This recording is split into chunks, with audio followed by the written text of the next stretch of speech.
your bargain is coming at someone else's expense.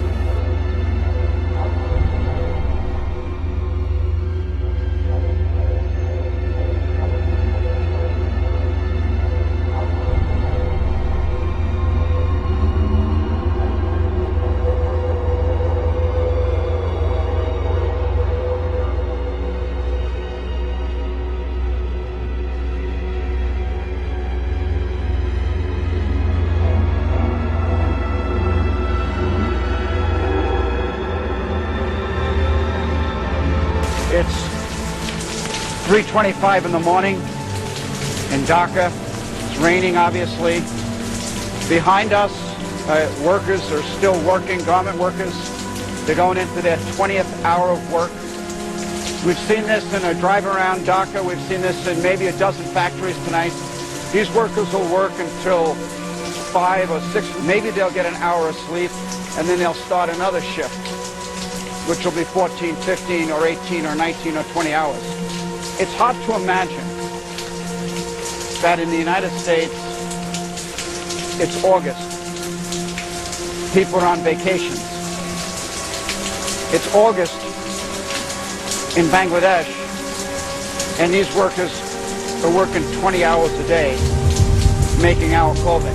In some factories, they have to work 15 to 20 nights a month, often until 3 a.m. or later. The women are separated from their families, especially the ones that have children, and this creates a lot of problems. American corporations are seeking out the cheapest labor. And right now we have 2.8 billion people around the world who are making products for Americans to buy, living off of less than $2 a day.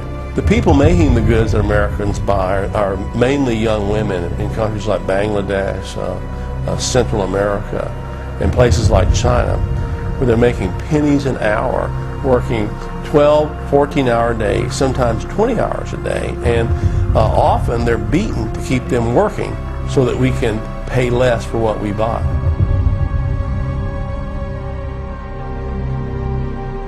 We saw a lot of clothing for Walmart. The general working day is from 7:30 in the morning till 9:30 or 10:30 at night. Sometimes we have to work all day and night. They told us how they're often locked into the factories. They're forced to do unpaid overtime, receive no sick pay and no holiday pay. They live in terrible conditions, often without any running water or sanitation.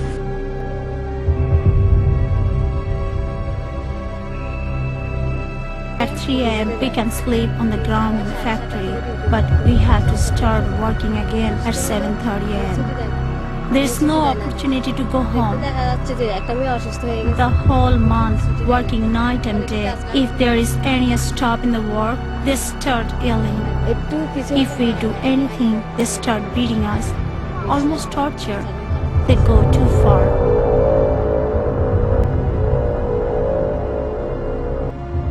In this factory that was producing for Walmart, we know the conditions were brutal.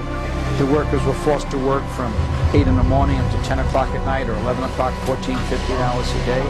They work in 7 days a week. They hadn't had a day off in the last 9 weeks. The workers were paid 11 to 17 cents an hour. They were beaten, slapped, screamed at, cursed at to work faster, to reach their production goals. They have absolutely no rights. If they try to defend themselves, they're attacked, fired, beaten. They were paid 6 cents for every $19.97 Walmart shirt they made. How do you think Walmart sells those goods for such low prices? It's amazing that Walmart was a company at one time that was urging people to buy American, and now they're the largest importer of Chinese goods, and the Chinese are one of the worst slave labor countries in the world. We're buying the goods and at the same time ignoring what's happening in these countries around the world under these sweatshop conditions. Americans generally have been silent on this issue. Would be about a day and a half worth of work for the maquiladora worker. Campbell's soup, this would be another day and a half's worth of work. In other words, the workers in Honduras are not earning enough to purchase even these simple U.S. products. So you lose at both ends. You lose jobs at one end, You have falling wages at one end, our end. At the other end, you can't trade. There's no one to trade with. You can't trade with someone making 38 cents an hour. Disney, Walmart, and the other U.S. companies try to tell the American people that we shouldn't get confused, that 11 to 17 cents an hour might not seem like a lot of money in the U.S., but don't forget, we are talking about Bangladesh, one of the poorest countries in the world. In Bangladesh, they say, you can live fine on 11 to 17 cents an hour. But a visit to the homes of the workers shows what a cruel lie this really is. The workers are trapped in abject misery, living in tiny, one-room, 10 by 12-foot huts. Their houses are put together with thatch, scraps of metal, wood, plastic, and cardboard. Often they have dirt floors, and others are built over pools of stagnant water and sewage. In these worker neighborhoods, 15 households totaling 80 to 90 people share one outdoor water pump, one primitive outhouse, one gas stove with 3 or 4 burners. There is never any privacy. The women bathe under a water pump with their clothes on.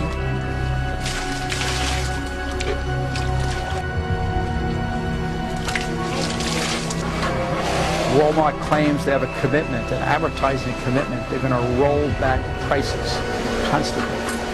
Well, what they're doing is they're rolling back human rights standards all around the world. They're rolling back wages and benefits all around the world. Walmart's $219 billion a year in sales exceeds the government revenues in Bangladesh by 55.5 times. What happens when workers ask that their rights be respected? Young teenage women in Bangladesh sewed these Disney garments for 8 years under abusive sweatshop conditions. These women finally had had enough, and they stood up and they asked that their most basic rights be respected. They wanted to be treated like human beings, not like animals. So they said to Disney, stop the beatings. Give us 1 day a week off. Pay us our wages correctly. Pay us our maternity benefits correctly. Disney's response was to pull its work from the factory, to cut and run, and to throw the women out on the street with nothing, penniless. The message that Disney was delivering, not only to the women in the Shah Makhtar factory, but all across Bangladesh to 1.8 million garment workers, and indeed throughout the developing world, is that if you dare ask that your most basic rights be respected, you too will be fired and thrown in the street with nothing. After working 20 years in the factory, I was told that my eyesight wasn't perfect anymore, and I couldn't meet my quotas the way young workers could. When they finish using you, they just throw you away like an old rag. They eventually fired me. Exploitation of children is nothing new, but in Bangladesh, parents actually offer their children for work. Aren't some of them a bit too young to work? No, there's no problem. There's no risk. According to the latest survey, it's estimated that nearly 5 million children are working in Bangladesh. If you take a look at these ads here, which are targeted at U.S. companies to convince them to go offshore, to access the low wages in El Salvador or other countries, you'll see the wage 57 cents an hour if you would go offshore. A year later, the wages are down to 33 cents an hour. You can hire Rosa Martinez. This is the corporate agenda. And a part of that corporate agenda is to pit young workers in the third world against workers in the United States. We're to be pitted against each other in a race to the bottom. Who will accept the lowest wages? Who will accept the least benefits? Who will accept the most miserable working conditions? This is a plan. This Gap shirt was made in El Salvador. See the price tag, $20 US. In fact, 40 workers in El Salvador in one day produce 1,500 of these shirts. $20 times 1,500 shirts is $30,000. The workers in El Salvador earning 56 cents an hour, they make, all the 40 workers collectively, they make $180 for the day. In other words, the women in El Salvador get paid 12 cents for each $20 Gap t-shirt. They're not helping the economic situation over there. They're giving slave wages, and they're bringing that garment back and selling it for a high price to Americans. What are the American people going to buy these products with? Because we're not going to have jobs. We're going to be